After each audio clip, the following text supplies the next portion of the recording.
আমরা একটা দল, ওখানে যদি ফেরেশতাও ঢুকে বের হবে আজাজিল হয়ে। বিশ্বাস হয় না, ভালো মানুষ ঢুকবে খুনি হয়ে বের হবে।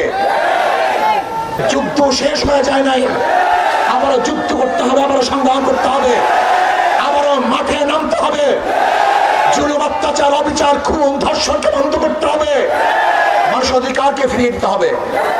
আমি গরিব বাবাদেরকে বলবো, হে আমার গরিব বন্ধুরা, হে আমার গরিব সাথীরা, আপনারা কেন ইসলামকে পছন্দ করেন না? কারণটা কি? ইসলাম তো আসছে গরিবদের শান্তির জন্য, ইসলাম তো আসছে গরিবদের মুক্তির জন্য, ইসলাম তো আসছে গরিবদের অধিকারকে প্রতিষ্ঠিত করার জন্য। আপনাকে জানেন না নবী আলাইহিস সালাম কি দোয়া করেছিলেন? হে আল্লাহ, আমাকে গরিবের সাথে রাখিও, গরিবের সাথে মৃত্যু দিও, গরিবের সাথে হাসর করিও। এমনকি অনেকেই মনে করি ইসলাম যদি ক্ষমতা আসে আমার এই অসুবিধা, এই অসুবিধা, এই অসুবিধা। আসলে ইসলাম ক্ষমতা আসলে তোমার কোনো অসুবিধাই থাকবে না, শুধু সুবিধা সুবিধা সুবিধা সুবিধা। ইসলাম ক্ষমতা আসলে একজন বিধবা না খেয়ে থাকবে না, একজন এতিম না খেয়ে থাকবে না।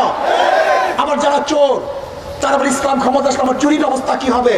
তোমাকে চুরি করার প্রয়োজনই হবে না, তোমার কাছে টাকা বুঝে যাবে। তুমি চুরি করবা কেন? তোমার টাকাই তো অভাব থাকবে না।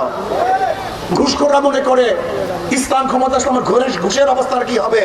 তোমার মনই চাইবে না আমি ঘুষ খাই। আওয়ামী লীগ, বিএনপি এমন একটা দল, ওখানে যদি ফেরেশতাও ঢুকে বের হবে আজাজিল হয়ে। বিশ্বাস হয় না, ভালো মানুষ ঢুকবে খুনি হয়ে বের হবে। আমি মনে করি এটা এমন একটা ইঞ্জিন, এমন একটা ফ্যাক্টরি যেখানে ভালো মানুষ ঢুকবে, খারাপ হয়ে বের হবে। আর ইসলাম এমন একটা ফ্যাক্টরি, এখানে হাজারো খারাপ মানুষ ঢুকবে, ভালো হয়ে বের হবে। যারা ক্ষমতায় যেতে চান, একটা যৌক্তিক কথা উপস্থাপন করেন, আপনাদের ভোট দিবে কেন? একটা যৌক্তিক কথা উপস্থাপন করেন, দলিল দেন। আপনারা কি বলে মানুষের কাছে যাবেন ভোট চাওয়ার জন্য? আমাকে বলুন তো। বলতে পারেন জিয়াউর রহমান সাহেব এইটা ছিলেন, সেইটা ছিলেন, সেইটা ছিলেন। হ্যাঁ, 91-তে জিয়াউর রহমান সাহেব ভালো ছিলেন বিদায়ী আপনাকে ক্ষমতায় নিয়েছিল, কিন্তু 96 পর্যন্ত থাকতে পারেন নাই কেন? আবারও দ্বিতীয়বার আপনাদের পরীক্ষা করছে, 2001-এ আপনাদের ক্ষমতায় নিয়েছিল জিয়াউর রহমান সাহেবের ভালোর কারণে, কিন্তু এরপর আসতে পারেন নাই কেন?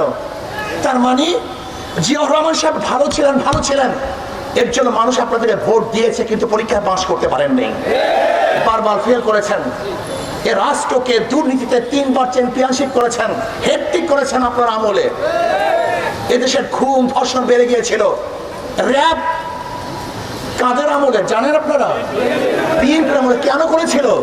সন্ত্রাস বেড়ে যাওয়ার কারণে। এই র‍্যাবের কাছে সবচেয়ে বেশি ক্রস ফায়ারে মারা গেছে বিএনপির লোকজন।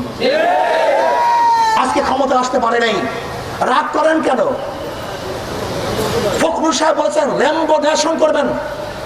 ফখরুল সাহেব 2 দিন আগে বক্তব্য দিয়েছে দেশকে র্যাম্বো নেশন করবেন। র্যাম্বো নেশন তো বুঝেন, রং ধনু জাতি। যেরকম রং ধনুর বিভিন্ন রং থাকে কিন্তু একসাথে থাকে, ফখরুল সাহেব বক্তব্য দিয়েছেন র্যাম্বো নেশন জাতি করবেন, যেখানে বিভিন্ন আদর্শের, বিভিন্ন মতের, বিভিন্ন চরিত্রের মানুষ থাকবে। সবাইকে নিয়ে রাষ্ট্র গঠন করতে চান, আপনি বলবেন র্যাম্বো নেশন করবেন, আর বিরোধী দলের মুখের মধ্যে, গলার মধ্যে টিপবেন, চাপ দিবেন, হত্যা করবেন, খুন করবেন, কেস দিবেন, তাদের হত্যা করবেন। না, এটা র্যাম্বো নেশন হয় না, এটা জুলুমবাজ হয়, একনায়কতন্ত্র হয়, এটা বাদশাহ হয়। বিএনপি আওয়ামী লীগ না থাকলে ক্ষমতায় কারা আসবে? 92% মুসলমানদের দেশে ইসলাম আসবে।